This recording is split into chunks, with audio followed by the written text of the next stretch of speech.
What's up guys, in today's video we're going to be replacing these spark plugs in the F150. It's been having a tough times when it's on the idle, so I thought I'd change these out. Now on this particular F150 we have the coil packs on top, which are connected to these spark plugs on the sides.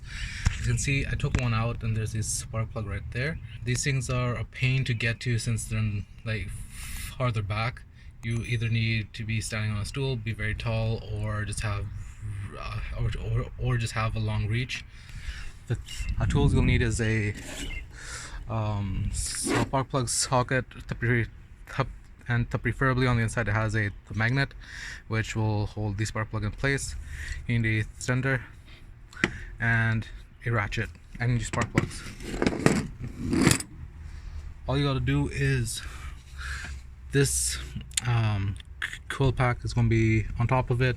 You just to pull this out, put the socket right down there. You can't really get past from up here because of this pipe over here, so you just go underneath it and unscrew it.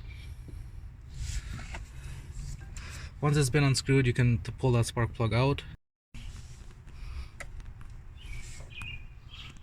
It's a really tough spot to reach. Once you're in there, just start unscrewing the spark plug. And here's the old spark plug. You can compare and see the old one compared to the new one. That's a big difference.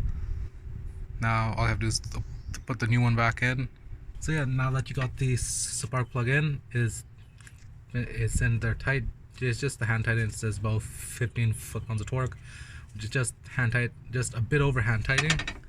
So now once that's over, you just take the boot, put that over top of this spark plug, and just go through the rest.